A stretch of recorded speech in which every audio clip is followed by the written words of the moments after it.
Baik, selamat malam Ibu. Jadi di sini kelompok kami akan menjelaskan atau akan membahas sedikit materi dari mata kuliah kecerdasan buatan atau mata kuliah artificial intelligence pada topik machine learning. Mungkin kita next ya. Jadi di sini kami dari kelompok 8 itu beranggotakan 4 orang. Ada Reza, saya sendiri, Haikal, Kevin, dan Tio. Nah, ini adalah beberapa bahan kajian yang akan kita bahas atau outline. Nah, di sini terdapat 5 outline yang akan kita bahas. Yang pertama adalah pengantar dari machine learning. Kemudian jenis-jenis dari machine learning. Ini ada 2 yang akan kita bahas tentang supervised learning dan unsupervised learning. Kemudian kita lanjut ke algoritma dan teknik dasarnya dari machine learning ini. Dan yang terakhir adalah evaluasi model machine learningnya. Nah, mungkin kita masuk ke bagian pertama ya, machine learning. Jadi mungkin kalau misalnya kita bahasakan dengan sederhana, machine learning itu adalah atau apa ya? Ibaratnya kita atau mengajarkan komputer biar komputer itu bisa pintar dengan sendirinya. Jadi komputer ini bisa mengambil keputusan atau ngasih rekomendasi tanpa kita tahu cara secara detail. Misalnya nih, kalau kita sering mendengarkan lagu tertentu ya, kayak platform musik. Nah, itu kan kita bisa lihat ya, setelah kita mendengarkan musik, lama kelamaan itu rekomendasi yang ditampilkan oleh aplikasi pemutar musik ini akan memberitahu ya caranya secara detail. Jadi kalau misalnya aplikasi musiknya ini atau platform musiknya ini sudah mengetahui apa yang sering kita dengarkan, maka platform musiknya itu akan memberikan rekomendasi-rekomendasi yang mirip dengan apa yang sering kita buka seperti itu. Atau kalau kita sering nyari barang tertentu di beberapa platform e-commerce ya, kayak Shopee, TikTok Shop dan segala macam, itu akan muncul sesuai dengan apa yang sering kita searching atau apa yang sering kita lihat seperti itu. Nah, itu merupakan sedikit cara kerja secara singkat dari machine learning atau pengantar sedikit dari machine learning. Nah, untuk lebih detailnya cara kerja dari machine learning ini sebenarnya ada beberapa tipe, tapi yang akan kita bahas pada malam ini ada 2. Supervised learning yang menggunakan data dengan label. Misalnya ini spam atau ini tuh bukan spam. Nah, sedangkan unsupervised learning itu adalah kebalikan uh, dari supervised learning, yaitu ini tuh mencari pola dari data yang nggak ada labelnya. Kalau tadi supervised itu menggunakan label, kalau unsupervised itu nggak menggunakan label. Jadi komputer ini akan dikasih reward kalau benar, dan kalau salah dia harus tahu bagaimana atau harus mencoba cara lain. Nah, jadi teknologi machine learning ini sebenarnya udah banyak banget dipakai di mana-mana ya. Bahkan kadang kita tuh nggak sadar kalau kita sedang dibantu oleh machine learning. Mulai dari rekomendasi film yang biasanya muncul di aplikasi yang kita buka, kemudian foto-foto di sosmed atau media sosial yang diurutkan itu sesuai dengan minat atau yang sering kita lihat. Sampai dibantu dokter buat deteksi penyakit. Pokoknya machine learning ini bikin hidup kita makin gampang dan serba personal. Nah, walaupun teknologi ini keren banget atau memudahkan, teknologi juga ternyata membutuhkan beberapa perhatian soal privasi dan keadilan. Karena ngolah data pribadi, kita perlu pastiin kalau data yang kita itu tetap aman dan gak ada bias di algoritma ini. Jadi meskipun machine learning ini punya potensi yang luar biasa, penting juga buat kita dipakai secara bijak dan bertanggung jawab seperti itu. Nah, seperti yang sudah saya sampaikan tadi bahwa di sini machine learning itu ada 2 cara kerjanya, supervised learning dan unsupervised learning. Nah, untuk lebih detailnya akan dijelaskan oleh teman kelompok saya. Oke, untuk pembahasan berikutnya yaitu tentang supervised learning. Nah, apa sih supervised learning itu? Jadi, supervised learning itu atau pembelajaran terawasi adalah pendekatan dalam machine learning di mana model dilatih menggunakan data yang sudah memiliki label atau output yang diketahui. Dengan kata lain, setiap contoh dalam data pelatihan memiliki pasangan input sampai output yang jelas. Nah, Tujuan dari supervised learning ini adalah agar model dapat mempelajari hubungan antara input dan output sehingga bisa memprediksi output untuk data baru yang belum pernah dilihat sebelumnya. Kemudian di sini ada beberapa cara kerja dari supervised learning. Jadi ada 5 cara kerja di sini, ada 5 langkah. Jadi yang pertama itu kita mengumpulkan data, kedua itu memproses pemrosesan data, yang ketiga pelatihan model, dan 4 evaluasi model, dan yang terakhir itu penggunaan model. Untuk mengumpulkan data itu, jadi yang pertama itu kita harus mengumpulkan data yang mengandung fitur input dan output label yang ingin kita prediksi. Kayak misalkan dalam kasus klasifikasi gambar kucing dan anjing, gambar-gambar tersebut diberi label kucing atau anjing. Kemudian langkah pemrosesan data. Nah, data ini biasanya diproses terlebih dahulu untuk memastikan kualitasnya, seperti membersihkan data dari nilai yang hilang atau mengubah data menjadi bentuk yang bisa dipahami oleh algoritma. Kemudian langkah yang ketiga itu pelatihan model. Nah, model machine learning ini dilatih menggunakan data pelatihan. Kemudian algoritma akan mencoba mencari pola dalam data untuk memetakan input ke output. Kemudian langkah selanjutnya itu ada evaluasi model. Nah, model ini diuji menggunakan data baru untuk menilai seberapa baik prediksi yang dihasilkan. Kemudian langkah terakhir yaitu penggunaan model. Nah, setelah model terbukti akurat, model dapat digunakan untuk memprediksi output dari data baru. Oke, mungkin itu dari langkah-langkah machine learning, supervised learning, kemudian unsupervised learning. Nah, apa sih unsupervised learning itu?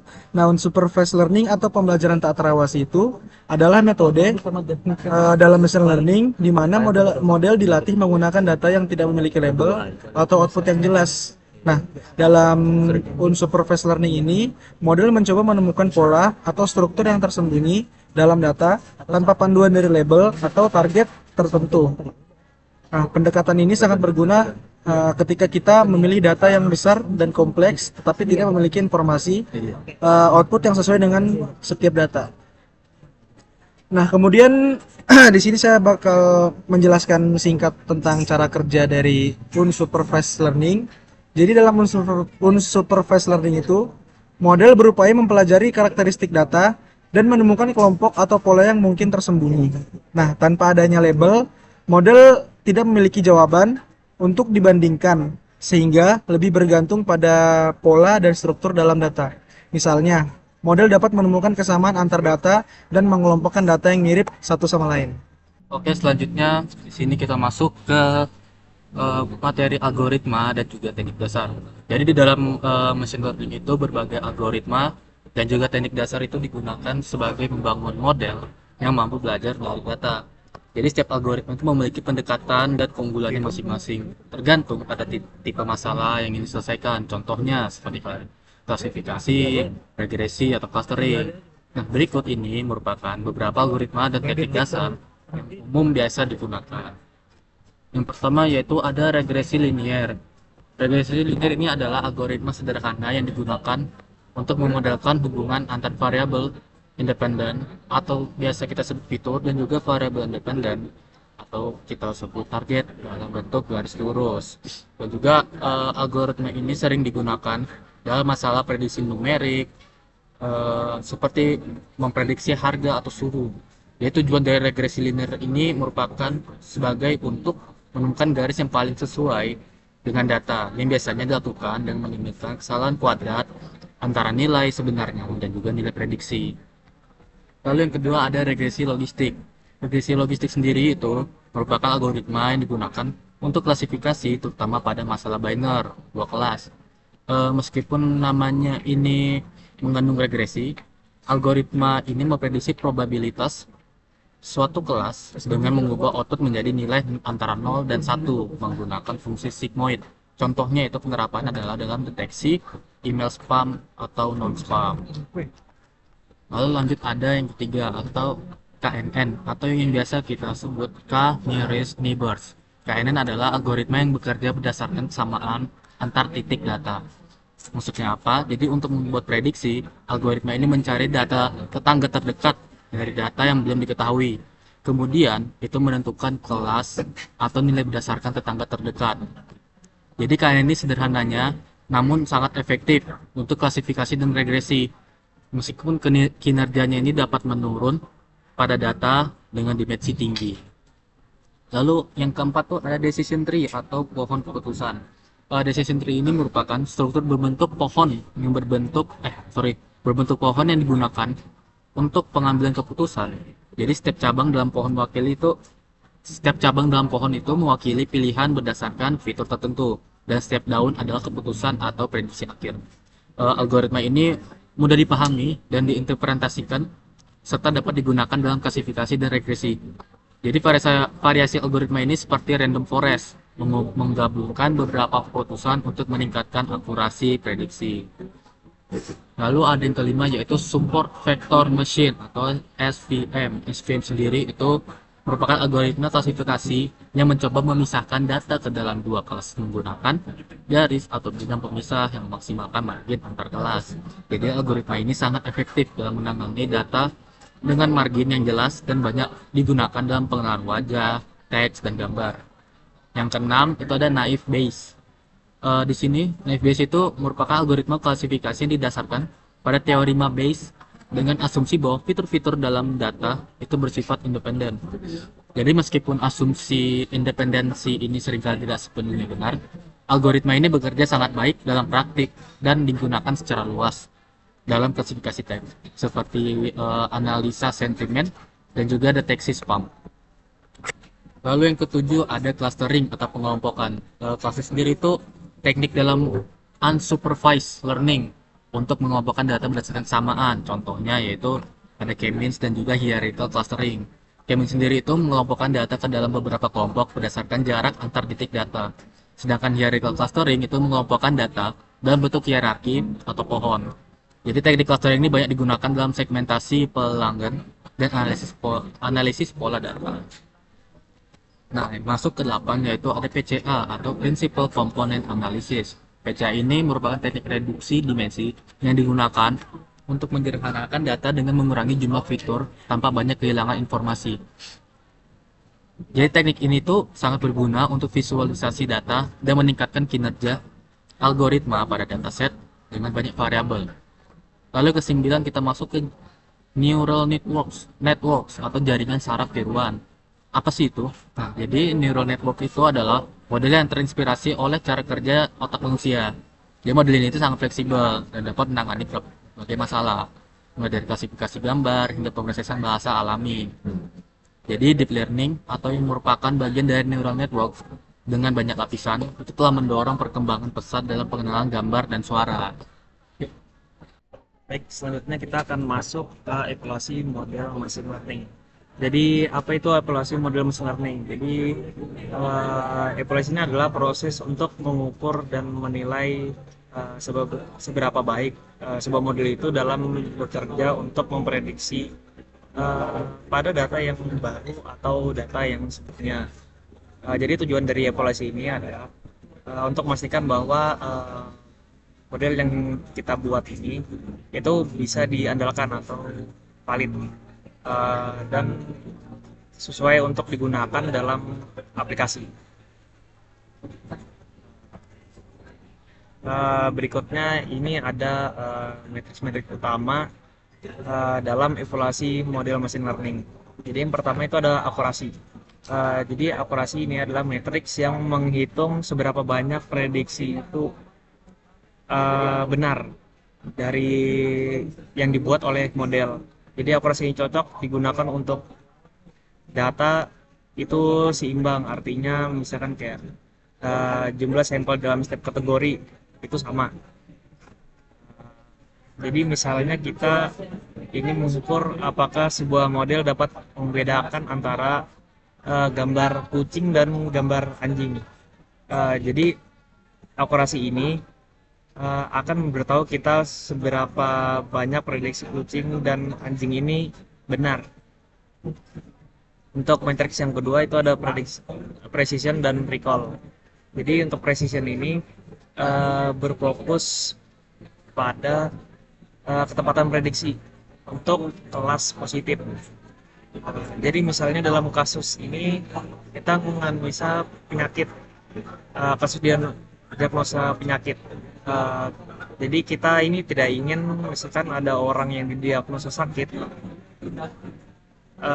itu sebenarnya tidak sakit. Jadi anggapannya kita pada precision ini ngefilter. Jadi membantu bahwa prediksi positif itu benar-benar valid. Kalau untuk recall itu menunjukkan seberapa banyak kasus positif yang dapat dideteksi dari suatu model itu. Jadi recall ini penting. Misalkan kita ingin memastikan bahwa sebanyak mungkin kasus positif ini dapat terdeteksi. Misalkan pada kasus sebelumnya itu ada diagnosa penyakit. Jadi misalkan dalam screening penyakit kita ingin model mendeteksi semua pasien yang sakit agar tidak satupun terlewat. Untuk metrik ketiga itu ada F1 score. Jadi F1 score-nya adalah metrik yang menggabungkan precision dan recall menjadi satu angka. Jadi F1 score ini memberikan keseimbangan antara ketepatan dan kemampuan model dalam menangkap kasus yang positif. Jadi pada model itu dapat berguna ketika data tidak seimbang. Misalkan kayak sampel positif tadi itu jauh lebih sedikit dari sampel negatif. Jadi F1 score ini membantu kita untuk mengetahui apakah model memiliki performa yang konsisten dalam mendeteksi kasus tersebut atau kasus tersebut. Kemudian untuk matriks yang keempat itu ada confusion matrix. Jadi confusion matrix ini tabel yang menunjukkan hasil prediksi model dalam 4 kategori. Yang pertama ada prediksi positif benar. Jadi hasilnya benar-benar menyatakan bahwa prediksi ini yang positif. Kalau prediksi positif salah, itu prediksi positif tapi hasil sebenarnya negatif. Kemudian ada prediksi negatif benar, itu model prediksinya negatif dan hasilnya benar-benar negatif.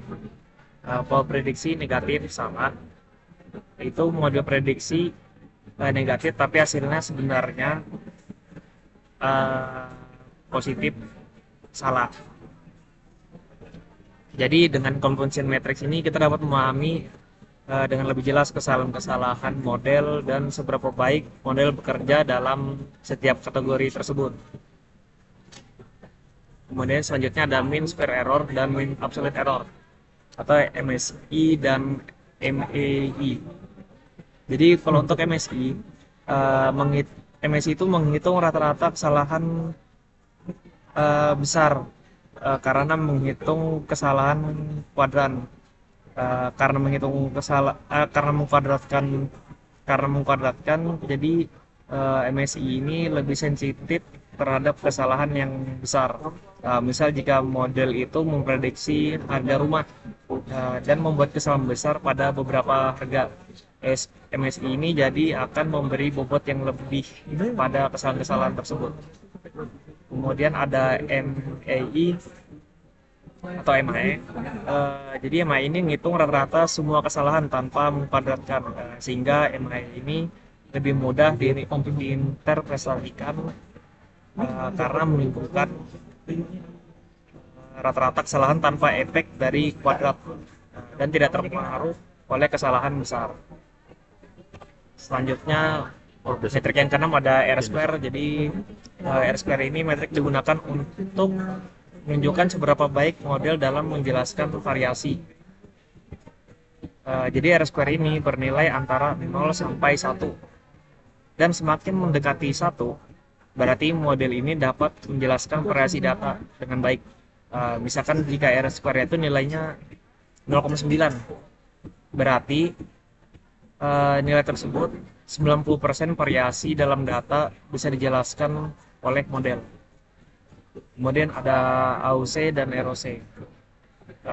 Jadi AUC ROC ini adalah metrik yang digunakan untuk melihat kemampuan model dalam membedakan antara kelas positif dan negatif. Jadi nilai AUC mendekati 1 itu menunjukkan model yang sangat baik dalam membedakan kedua kelas. Jadi pada dasarnya semakin tinggi AUC itu semakin baik kemampuan model untuk mengidentifikasi kelas yang berbeda. Jadi untuk kesimpulan materi machine learning ini, masa depan artificial intelligence adalah perpaduan antara kemungkinan tak terbatas dan tantangan yang kompleks. Jadi AI yang semakin cerdas memiliki potensi untuk merubah cara kita bekerja, hidup, dan berinteraksi dengan dunia. Namun tantangan etika seperti bias dan privasi, dilema kebijakan dan hukum, serta kebutuhan akan transparansi dan akuntabilitas dalam pengambilan keputusan AI menghadirkan isu-isu yang harus dipecahkan. Oke, mungkin sekian presentasi dari kelompok kami. Jika teman-teman mungkin ada pendapat lain mengenai presentasi kami, boleh sekalian tuliskan kolom komentar di bawah. Sekian dari kelompok kami. Terima kasih sebelumnya.